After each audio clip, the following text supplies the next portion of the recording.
Yeah, yeah. And what happens is just the gaskets go bad over time, Yes. but also the manifold itself will go bad. So how many miles is on this? 138,000.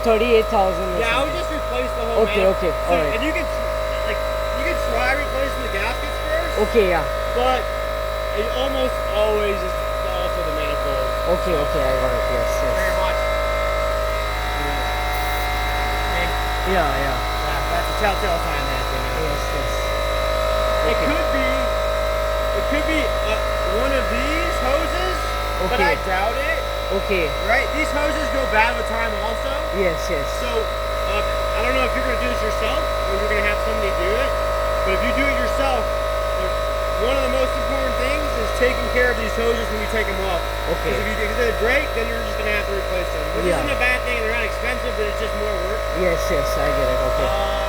Okay. And then another thing that's important if you're going to replace this yourself is you have to tighten the intake manifold down in proper order. There's an order for it. Okay, okay. You probably find it online pretty easy. Okay, okay. Honestly, there's probably a YouTube tutorial for replacing this intake manifold on this engine. Okay. Because they're so common for the Mercedes engine. Yes, so. yes. Yeah. Okay, cool. Okay. I also, just in case it was a problem, I also got a new mass airflow sensor. But if you want to, I would replace that with it.